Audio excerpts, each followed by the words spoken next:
You ready to eat some crow? Yep, I sure am. I guess we're having crow for breakfast today. Hope you like the taste of it. I'll start with this. I'll take the bull by the horns here.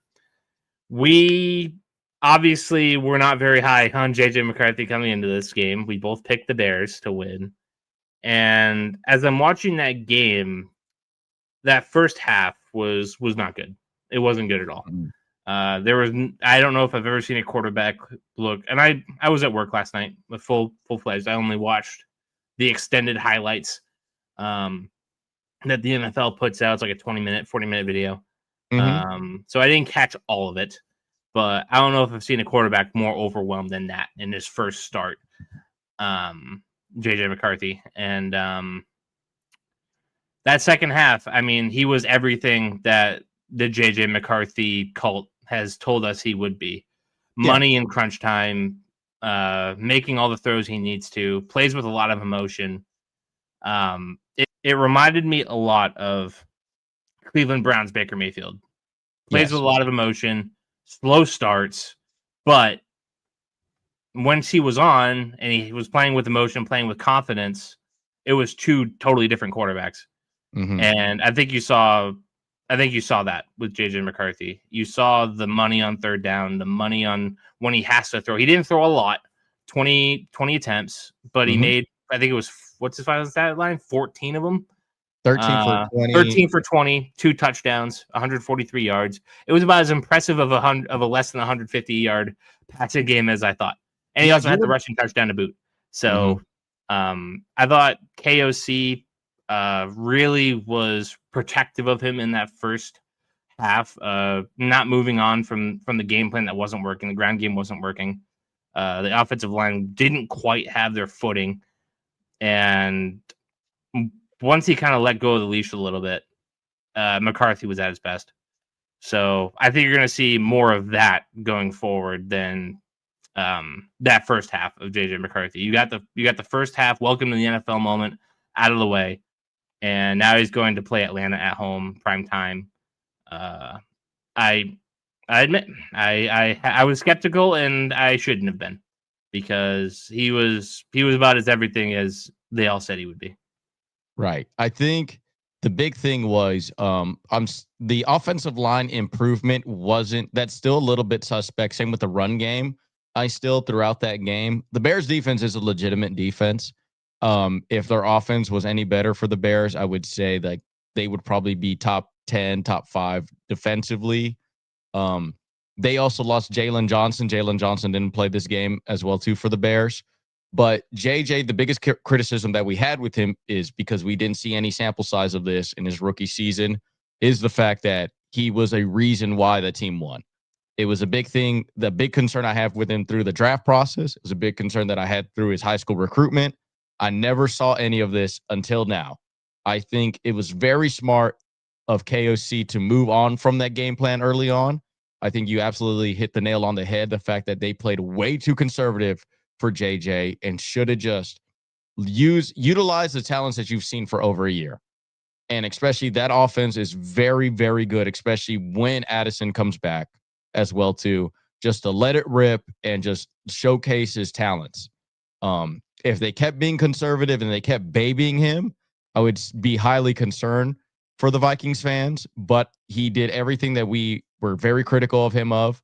And now we have a sample size to actually go forth and to accurately go with JJ down the line. And this is the same level of criticism that I would have for any rookie quarterback coming into the league. I do not have NFL game tape. I have college game tape, and high school tape, which is different than the NFL, because you can look like a GOAT in college and suck in the NFL and vice versa. And I'm willing to admit that I was way more pessimistic on JJ on that, but he did everything that I was critical of him to do. And I have now a sample size. So going forth, I saw a fourth quarter comeback. I saw that he was the reason why the team won in multifaceted of the game. It wasn't just passing. It wasn't just making great decisions and also doing the great decisions on his feet too. The big concern that if you were to have as a Vikings fan going forward is the Bears inept, like for the how much of this game was the Bears giving it to you? that is the only true criticism that you can hang your hat on that is the Bears should have easily closed out this game. Their lack of inept offense with Caleb Williams still is they should have just really that first half, they should have won by the first half. They could have easily put this team away with all the improvements the Chicago Bears made. That defense is a legitimate defense in the NFL, but the more times that they're on the field and getting beat by JJ McCarthy and them rolling down the field and having those game-winning drives over and over and over again, and you're not putting up points to cushion that defense, they are going to feel some type of way when Caleb is being rolled out on offense, knowing I'm just going to be back here again in about three to 5 downs. And that is the only concern that I have, because like the other teams in the other team in the division that you would have a concern is the Packers. The Lions, I mean, they did not have a good showing, but for the Vikings, the only concern I have is this run game isn't that good, and this offensive line still has relatively some concerns. They did not start well. The offensive line can be fixed later down the season because that's just chemistry. The more times you play with each other, the better you're overall going to perform down the line, and that maybe improve the run game. I think Aaron Jones is not a 1,000-yard back anymore. I mean, he already suffered a significant downfall once he left Green Bay going to the Vikings.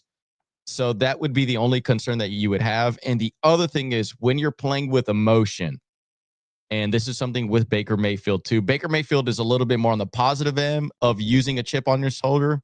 And that's because Baker he wanted to go to UT Austin, ended up going to Texas Tech. He was a walk-on true freshman, then going to Oklahoma. He's always had that chip on his shoulder.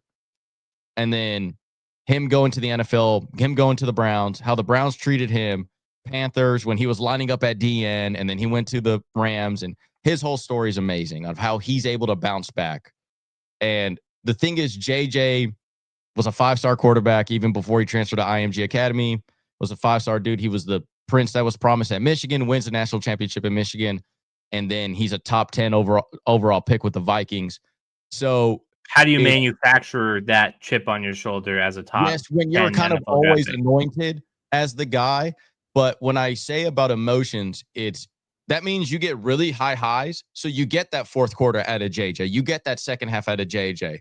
But you can easily have a full game of fourth quarter JJ, but you can also have a full game of first half JJ too, where emotions can get the best of you, and it could be a reason why you lose games as well too.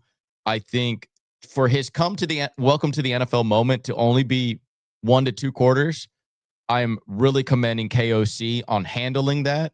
And because a lot of coaches would just keep going with their game plan, it's going to work, and be stubborn.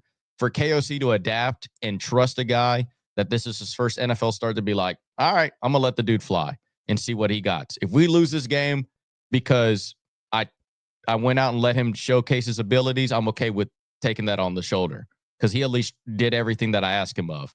So very positive outlook if I was a Vikings fan. The only 2 major concerns, like I said, is hopefully the offensive line does gel down the line, and the running game as well too. Like, I just think that that's going to be, I don't know if they're going to have a 1,000-yard back on that squad. Yeah. Just to wrap it up. There was an article that came out in The Athletic, I think in the spring, that was centered around the development of young quarterbacks in this league. And KOC was quoted, organizations fail quarterbacks more than quarterbacks fail organizations. Mm-hmm. And they've done absolutely everything in their power to set up JJ McCarthy for success. And that team being built so well and just being there for McCarthy to take advantage of, it was on full force, and McCarthy was able to take full advantage of it. Mm-hmm. Now, again, when we get into these long-term projections of this 2024 draft class, right? Caleb Williams has lost to 3 out of the 5 first-round picks. We don't need to get into that too much. But I do want to caution, this is obviously an amazing start. We've eaten crow. This guy can play in the league. He's going to be in the league for a little while, if this was an indicator of anything. But let's not get too ahead of ourselves, because we look at a guy like Drake May, right? In New England, set up for almost failure. KOC and the Vikings, if you gave them truth serum, they would trade JJ McCarthy for Drake May right now. You would, yes, you would. 100%. Actually, probably not the mess up team chemistry, but on draft night, it was well reported that the Vikings were willing to give up 2 and maybe 3 first-round picks to move up and get Drake May.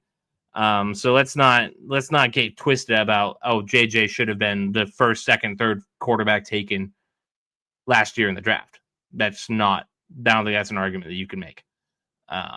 But he is set up for success, and he is taking advantage of it. Both things can be true. And that's all I kind of wanted to say about it. Yeah, it's like I said, the 3 main points, if you want to be still pessimistic as a Vikings fan, is if you want to be pessimistic as haters, because we obviously came in with what are you people talking about? And we're seeing the vision a little bit, but some people are going to refuse. So if we're gonna try to feed both sides of the aisle here, what are you gonna give the naysayers today? So if like, for instance, Bears fans, the biggest concern that if you want to say anything about this first sample size, like, one, I'll give it an A for JJ on his grade on game 1, because you handled adversity, you came back from adversity, and you won. That's what you want from your quarterback, and you're the reason why they won. The concern is, one, I don't like the Bears this year, and because at the end of the day, this is a Caleb's make or break year. He has the talent, they have the talent, but like, closing out games is like, you're going to be on the wrong side of 1-score games a lot, and then you're ended up now, you're back picking in the top 5, top 10 again, and it's because they are relatively doing the same thing the Vikings are doing. They're trying to set up Caleb Williams for success. You got your OC. Now we got this great defense. We added weapons for you. What's the deal?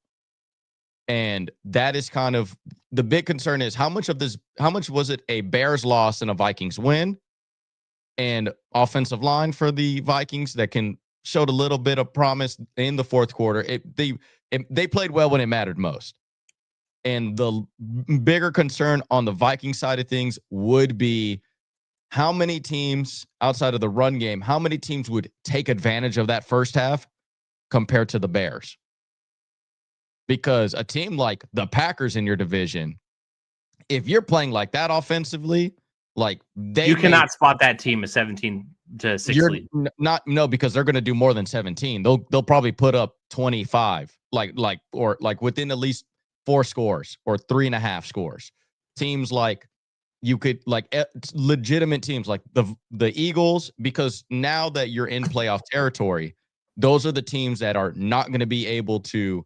They won't let you come back, no matter how hard you try. Bengals, the Eagles, obviously on the schedule. The Chargers, the Ravens, because the Packers. Those are the teams, like when we're talking about, they could win the division. Well, now you're talking about teams that you're going to go against in the Super Bowl, or teams you're going against towards the Super Bowl, because all those teams are not going to be like the Bears and let you just come back. And they're also not going to be like the Bears and kick as many field goals as they did, punt as much as they did on that first quarter in the first half. They will take advantage of that. But positive-wise, JJ looked absolutely phenomenal. He did everything that we were critical of him, and he passed the test 100%. And I fully am okay with eating crow on that part, because that was my biggest concern, was that.